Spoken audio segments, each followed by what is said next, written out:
Aligné. Alors la BX, elle est sortie en quelle année la BX? 84. 83, 84. Il me semble que c'est 82, 83, je suis pas sûr. C'est 83. 82. Alors le micro, on va pas pouvoir vous le donner à vous deux. Donc ce sera un de vous deux qui va le prendre. Allez, allez. Voilà. Bon. Vous êtes parents, non? Non, on est voisins sans le savoir. Je m'éloigne parce qu'il y a du larcène. On est voisins sans Alors le la BX, elle est sortie quand exactement? 1982. Ah, j'avais raison. 82. Je me rappelle, hein, quand elle est sortie à la Jeannette, j'étais encore dans les parages, à Paris, un peu ici. Et quand je venais, il y avait des... C'était recouvert de BX, vous vous rappelez? Les fameux champs, il n'y a plus rien maintenant. C'était, on stockait à l'époque. C'était rempli de... Suite à la GS qui s'est arrêtée, la BX est arrivée. Voilà. Alors par rapport à la GS, c'est la même catégorie. Une voiture un peu plus moderne, un peu plus carrée dans les formes, issue d'un prototype Berton de l'époque. Vous vous rappelez? Qui était exposé d'ailleurs à Rétromobile cette année. Ce compte à Rétromobile, le coupé Berton BX était exposé. Alors, les BX, pour faire court, il y en a un qui s'approche de moi, pas trop près. Voilà, on va rester là, parce que c'est le son. Hein. Alors, la BX, elle est sortie en 82 et s'est arrêtée exactement en quelle année? Ah, question qui tue. 95. Quand même, elle a une belle carrière quand même. 95. Elle a presque 15 ans de carrière, enfin 13-14 ans. Voilà. Alors, il y a eu une multitude de versions. Moi, je parle en général, je reviendrai vers vous après. La plus désirable, une version très spéciale, c'est laquelle? GTX. La 4TC, ouais. Je parle de la groupe B, moi. La version groupe B Rallye, qui a été produite à... Enfin, elle devait être produite à 200 exemplaires, et en fait, la plupart ont été détruits. Il y a eu qu'une trentaine ou une quarantaine, et encore, c'est même pas sûr. C'est une version spécifique pour les rallyes à l'époque, voilà, avec un moteur qui n'était pas transversal, mais longitudinal, un porte-à-faux très important. Ça, c'est la plus recherchée. Mais c'est vraiment à part. Hein. Après, on a bien sûr la 4TC, 4 roues motrices, 4TC. Hein, qui est les plus recherchées. Les versions GTI, Sport également, c'est toutes ces versions-là qu'on recherche. Après, les versions de base, avec le moteur Peugeot, c'est ça, si je ne me trompe pas, le 1400, c'est les bas de gamme. J'ai résumé? Tu m'as résumé? Alors, on va parler de vous maintenant. Alors, qui a quoi? Moi j'ai celle-là, moi j'ai la 19 GT. D'accord. Alors la GT par exemple, par rapport aux autres, GT déjà, c'est plus puissant? Ouais. Ouais, ça fait combien? C'est quoi comme cylindrée? C'est un Ali 9, c'est un 1900 cm3 et d'origine... Peugeot. Ouais. Non, Peugeot aussi. Ça fait 105 chevaux. D'accord, c'est pas mal. 84, c'est pas mal. Ouais. Celle-ci, c'est une 16, donc 16 pour 600, la 6. On parlait des 1400 tout à l'heure. Au-dessus, il y a la 1600 TRS. TRS, c'est une finition un peu plus poussée. avec des options. Avec des options. Le S, le principe. Il y avait une multitude de gammes, de modèles. C'est difficile de s'y retrouver. Verrouillage centralisé, verrouillage centralisé. Voilà.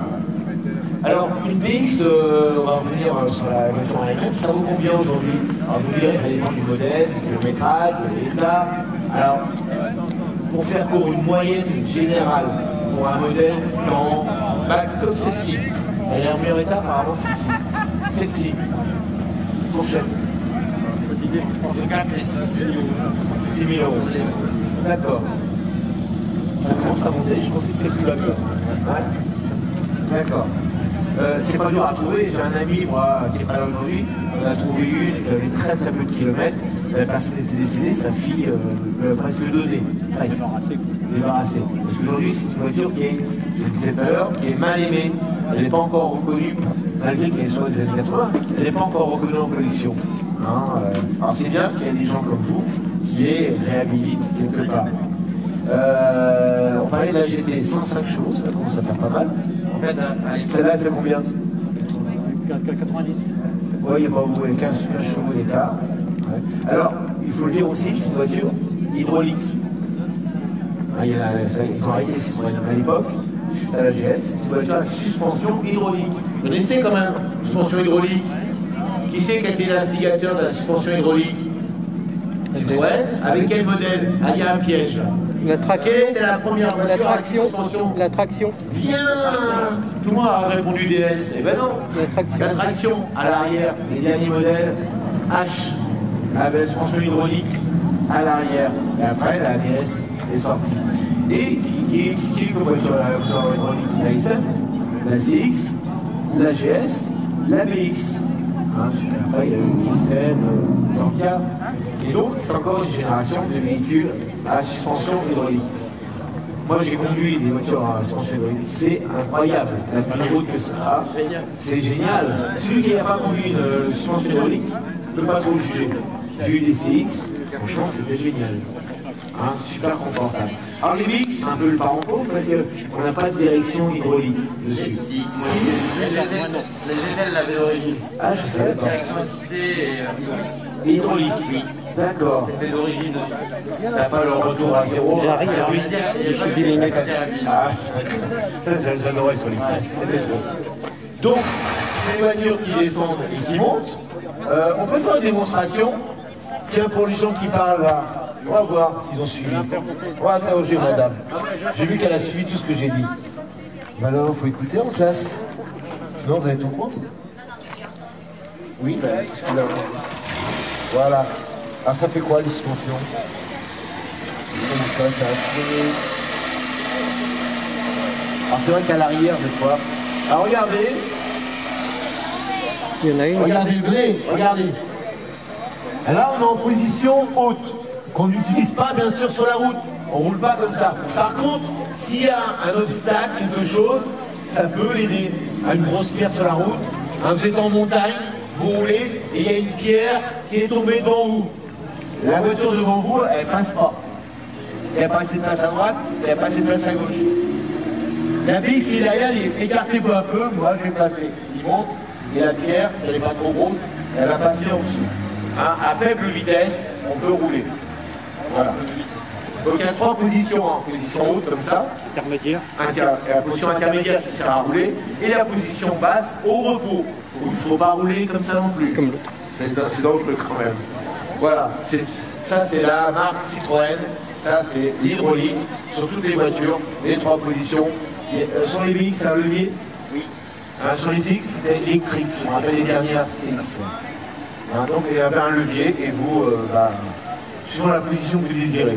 Mais pour rouler, il n'y a qu'une position. Pour rouler, normalement, je parle. Et ça amuse toujours les gosses. Hein, c'est marrant les voitures qui montent, qui descendent comme ça. Les Mexicains, ils aiment bien ça aussi. Elles sautent comme ça. Alors on va comparer l'intérieur d'une voiture, de ces deux voitures. Alors c'est très, pour l'époque, regardez le tableau de bord. Alors il y en a qui n'aiment pas. Je crois que madame, elle n'aime pas les Citroën. Par contre, c'est un avantage. Regardez le tableau de bord. Qu'est-ce que vous voyez? Vous voyez un volant, et autour du volant, qu'est-ce que vous voyez? On voit mieux sur celle-là, la vitre est baissée. Qu'est-ce que vous voyez autour du volant? Ça s'appelle comment? Je vais baisser les vitres. Venez madame. J'entends des bruits. Il n'y a rien. Ici, il y a des choses. Venez. Elles sont timides, les femmes aujourd'hui. Regardez. Alors, tu vois quoi? Vous ne quittez pas le volant des mains. Vous ne quittez pas le volant des mains. Vous pouvez tout faire en tenant le volant, sauf les vitesses, bien sûr. Mais regardez les commodos. Ça, c'est la marque Citroën de l'époque. Les commodos sont autour du volant. Donc avec un pouce, un doigt, vous touchez toutes les commandes principales. Hein, c'est ça? Ils sont les... Il n'y a pas de rappel en plus. Hein. Non, ça c'est le défaut de Citroën. Il n'y a pas de rappel. Mais c'est vachement, c'est pratique en fait. Ouais, des fois j'oubliais moi. Ouais. Il revient pas de tout, parce que bien sûr, mais la particularité des Citroën, on se rappelle des visas, hein, les gros satellites, c'était le même principe. Et sur les CX, c'était ça, toutes les commandes. Alors on est vraiment dans les années 80, les formes cubiques, carrées, qui vont très vite être démodées. Je suis désolé de te le dire, mais ça va être très vite démodé. Celle-ci est quand même bien conservée. Tu peux ouvrir la porte? On a un intérieur tissu. Attention, c'est une sortie de chambre. Elle est quoi? Il y a un cochon dedans ou... Non, il y a des invités surprises dedans. C'est une sortie de champ. Alors explique-nous ça, j'adore les histoires moi. En fait, je cherchais une VX, mais pas n'importe laquelle. Je veux absolument une GT ou quelque chose de sympa qui sort un peu de l'ordinaire, ou de rare. Dans le micro, parce que les gens entendent. Tu peux enlever le masque si tu veux. Je vais m'éloigner. Et du coup, en fait, mieux. au Téléthon du mois de décembre, avec le club de... Je vais le continue. Avec le club de Cesson, Oui, on m'avait dit qu'il y avait une BX, une GT, qui traînait dans un champ. de rouge de l'âge, de cette couleur-là. Bordeaux, litre 20. Ouais, qui pourrissait dans un champ. Non. Donc je me suis dit, bon bah, on va aller voir ça, j'appelle mon meilleur ami, on va la voir et tout. On a mis C'était où exactement? à Redon. Et on a mis 3 semaines pour la redémarrer. Et elle était enterrée dans le sol, en fait. Pour la sortir, ça t'est dur. Avec le Ouais, tracteur? non, alors, on la redémarre, quand on a réussi à la redémarrer, elle est remontée d'un coup, puis elle est repartie aussitôt. Elle a pas beaucoup de kilomètres? Elle a 187 000 maintenant, je crois. Ouais. Ça va. Et cette voiture-là, en fait, elle a une petite histoire un peu rigolote. C'est que raconte. C'était une voiture d'expo, à l'époque. Parle bien dans le micro. Parce que les BX GT, elles sont sorties en 84. Oui. Celle-ci, elle est en 85. Ouais. Celle-ci, elle est de 84. Donc en fait, c'était une voiture d'expo. Elle a été fabriquée à la Jeannet. Et ils l'ont envoyée en exposition à Paris. Ah d'accord. Et elle était dans le... Comment tu l'as su ça? En fait, j'ai mon meilleur ami qui travaille chez Citroën. Ouais. Et en fait, on s'amuse à recenser toutes les voitures qu'on a nous, dans un club de France en fait. Les numéros? Et avec les numéros de châssis, tout ça, on arrive à retrouver plus ou moins les historiques des véhicules. C'est intéressant. Et en fait, moi je sais que j'ai eu 6 propriétaires. Et je pense que même le... Ouais. T'es le 7ème. Je suis le 7ème. Ah oui, quand même. Et le premier propriétaire, ça devait être il devait être dans l'état à mon avis, quelque chose comme ça. D'accord. Elle est propre pour avoir connu cette propriétaire. Hein? Franchement, elle est propre. T'as fait quelque chose dessus? C'est un peinture d'origine. Alors, elle a eu un voile, parce que d'origine, elle doit avoir des autocollants GT un peu partout. Parce que moi, je suis carrossier, je pense à voir. Elle a eu un voile, mais très Et très mal c'est fait. facile de voir, oui. C'est facile de voir une peinture. Elle a été refaite. Bon, t'as un petit coup sur l'aile, c'est pas méchant. Il y en a un peu partout des coups. Mais elle est propre. Franchement, elle est propre. L'intérieur est relativement propre. Et ça coûte pas très cher, alors, une voiture quand on sort un champ comme ça. Je l'ai quand même payé, alors au lieu de 2000 €, ce que monsieur avait mis cette annonce-là il y avait longtemps. Si je suis indiscret, tu me le dis. Hein. Non. Et je l'ai payé 1100 €, Ouais. à condition que je la redémarre. Ah, Et je suis revenu par la route avec, je suis tombé 4 fois en panne avec, c'était vraiment la merde. Plus les gendarmes, c'était assez sympa, mais... D'ailleurs, les gendarmes, ils étaient pas trop méchants quand ils ont vu ça, ils se sont foutus un peu de nous, parce que deux jeunes avec une XMV6 et une BX GT toute pourrite... bon. Alors, on parle de celle-là, on parle un peu de celle-là. Celle-ci, elle est en meilleur état. Elle a été refaite, sans doute. En 2000 repeinte. Alors, il faut préciser que bien sûr, c'est la même couleur. Une qui a intermis un peu. Et celle-ci, elle est vraiment très très propre. C'est pas une teinte Alors, l'origine. tu peux lui tenir le micro parce que tu ne peux plus lui passer. Bon, trop tard. Allez, tu parles bien dans le micro. Alors, donc celle-ci, tu as fait des frais dessus. Ouais, celle-là, je l'ai repeinte en 2000. Repeinte en 2000. Et c'est- 20 ans? Ouais. Eh ben, ça se voit pas. Hein. Et Bah, je veux dire, dans le bon sens du terme. Hein. ouais, ouais. Ouais. Au niveau origine, la couleur d'origine, c'est celle comme celle de droite. C'est Oui, oui. rouge de l'âge. Donc j'ai Ça porte comment tu dis? Rouge? de l'âge. De l'âge. Rouge de l'âge. Ouais. En arbre de l'âge. Et donc celle-là, j'ai pris un peu la couleur comme sur les anciens. D'accord. Et c'est un collègue qui tient une carrosserie à verre tout sèche. Alors bien sûr, on a les mêmes tableaux de bord. Hein. Il y a une petite différence entre le tableau de bord. Moi, j'ai une boule comme sur les GS. Une boule. Une boule, c'est une boule. D'accord. Et l'appareil à l'intérieur assez propre, Oui, bien conservé. D'accord. Niveau corrosion. Il faut en profiter parce que ces voitures-là, on disait, elles sont pas encore à côté et il y a des bonnes occasions à faire. Ce qui vieillissait mal sur ces voitures-là, je me rappelle, on le voit très bien, c'est une partie translucide. Voilà, et la plupart, on les voit, il ne faut jamais les frotter avec Ne jamais les frotter, que de l'eau, mais vraiment mon Karcher, très très loin. D'accord. Parce que- Et quand c'est comme ça, on ne peut pas les revoir. Il faut Ah non, ça c'est très loin à trouver. c'est impossible à revoir. C'est impossible. D'accord. Donc, alors, celle-ci, elle, quelle année là? Je vais oublier. 84. 84. Et 84 aussi, celle-là. Donc, une dans les premières, on s'en va 82. On est sur les premières séries. Et il y en a eu beaucoup quand même. Des BX, une voiture qu'on a vu beaucoup sur les routes. Beaucoup. Qui a très bien marché. Moi, la ligne, bon, c'est public, c'est pas trop mon truc. Mais je reconnais que c'est des bonnes voitures. Et je me rappelle qu'à un moment donné, je pouvais avoir une image, très belle finition. Et l'araignée, la fameuse araignée et elle a fini à la casse. C'est dommage, parce que au niveau hydraulique, les images, on est vraiment une belle beau coloré. On va regarder le moteur, avec ici pour en premier le moteur. C'est les mêmes blocs, hein, tous les deux. Non, c'est pas le même bloc, le 1900. Oui, En fait, c'est pas le même bloc aussi, c'est le même bloc à la base. C'est les mêmes moteurs.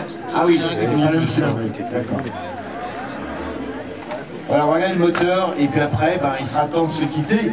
J'étais très très long aujourd'hui, j'étais très bavard, j'étais en manque, c'est pour ça. Donc, un véhicule. Pour information, la GT, c'était le premier véhicule de série qui avait un ordinateur de bord, avec la consommation et tout ça, la direction assistée directement.